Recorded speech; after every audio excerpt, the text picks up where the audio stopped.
And several videos on Rendlesham Forest incident, read a lengthy book on it by Gary Hasseltine. I recommend Non-Human, and made the videos with Charles Halt, where he's talking to the radar defense sector during Rendlesham. But I was unaware that there are actually two witnesses to this event. And one of the witnesses actually saw the object as it stopped. He saw it visually and on the radar. So amazing account here from 2007, thanks to Robert Hastings. Thanks for being here.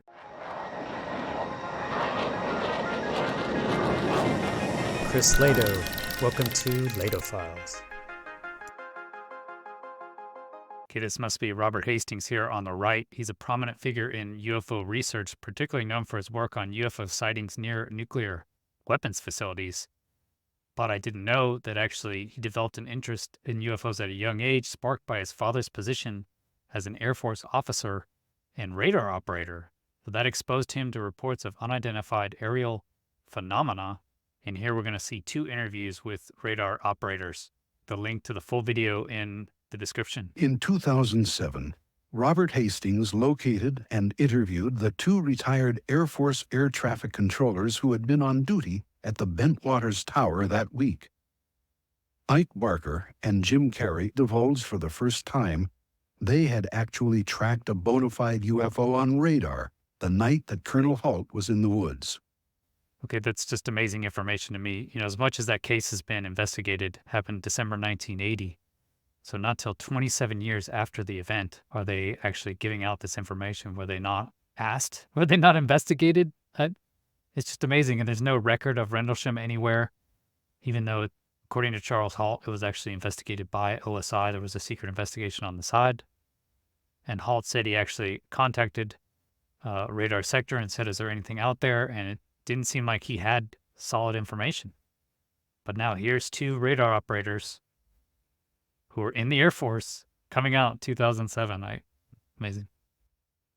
I was just sitting there and I happened to see a dot come on the scope, and it just went like one dot at the beginning, then another dot, and it was gone. So the scope is 120 miles across. It was just phenomenal to me to see it go that fast. All of a sudden, here it come back across again. It went 1, 2, and then it made an immediate right-hand turn and came right towards the base. You know, I just said, that can't be one of ours. No jet at that speed can make an immediate right-hand turn. Just absolutely phenomenal. It's not like any radar target I've ever seen. When the sweep would hit the target, you would have the entire back of it would be like a solid line traveling at an extremely high rate of speed. It passed over the control tower. I've never seen anything in my life like the maneuverability that happened with this object. It was an orangish color. Sort of popped into my mind at the time that somebody's flying a basketball out here. There were like lights around the center of it, but it wasn't like running lights or navigational lights. It was more like portals, and then you were seeing the light from the inside coming out. It wasn't, flashing lights or anything, but it hovered momentarily, reversed its course, and went back out at a high rate of speed. Moreover, given the dramatic incident at the weapons storage area, when one of those UFOs... Just an amazing account there. Interesting here, as this is spinning around, if you see the radar spinning on top, that's what they're doing. Mechanically scanned, they'll have a large flat plate they'll cover. And so normally it's like anywhere from 5 to 10 seconds, right, is this spin rate. And so what they're saying is they got one blip here, and then before the radar could actually come back around again, you saw another blip way on the other side of the radar, So if it's 120 miles across, then this, could be like 80 miles in less than, let's say, 10 seconds, if that's a normal turn of the radar. I'm not sure what the actual radar speed was back in 1980, but let's say it's 10 seconds. Then it went 80 miles in 10 seconds. So that's what, Mach 480, 6 times 8. So 480 miles in a minute. And so that's Mach 48. Mach 48. Oh, amazing. And then he also says here it was like a solid line back here. And as the light is hitting it, you're going to get skin paint returns. So if it's traveling, close to the speed of light, then it's going to hit and get a paint return here. But then when the object's further along, it's going to almost catch up with the light ray, right? If you imagine a light beam from the radar is going out like this, it's going to hit here, here, here, here. So if it's just a round object, but it's traveling near the speed of light, then what you'll find is maybe you get a long skin paint. And that's why they're seeing this really long line behind. That's an amazing detail. And they said it did a 90-degree angle. So interesting, he saw it on the radar, but even more interesting is he actually saw it with his eyes. So he says he sees this thing fly at a crazy speed and then stop. And then he gives a visual representation of it, which is different from the other accounts we've heard, right?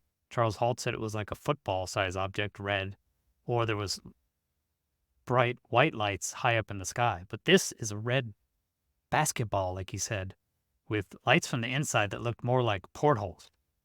But a straight visual description by an Air Force traffic officer. Amazing.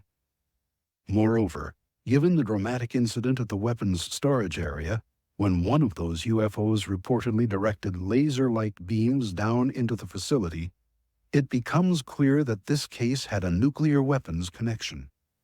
This goes off my previous video that, yes, they had nuclear weapons there. And this is from a witness.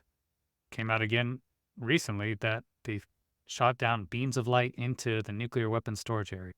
So just more data is coming out on this amazing case. And this was U.S. Air Force, right? This should be tracked in some of our records. This should have been investigated. You have the deputy commander of the base basically saying that he saw these amazing events. You have nuclear weapons apparently being scanned by these objects. And then you have radar data, right? So that radar data should have been saved. By all accounts, anytime there's an aircraft accident or even a possible close midair, they will actually save the data and then actually talk to the Air Force traffic officers on duty, right? And if they asked him anything, what did you see? This is what they're going to say. This is what they should have heard. And so yet we hear none of this. There's no record of this ever happening, Rendlesham Forest.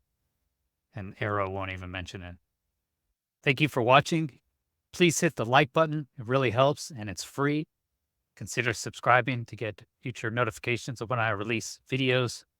And you might like this video recommended by YouTube just for you.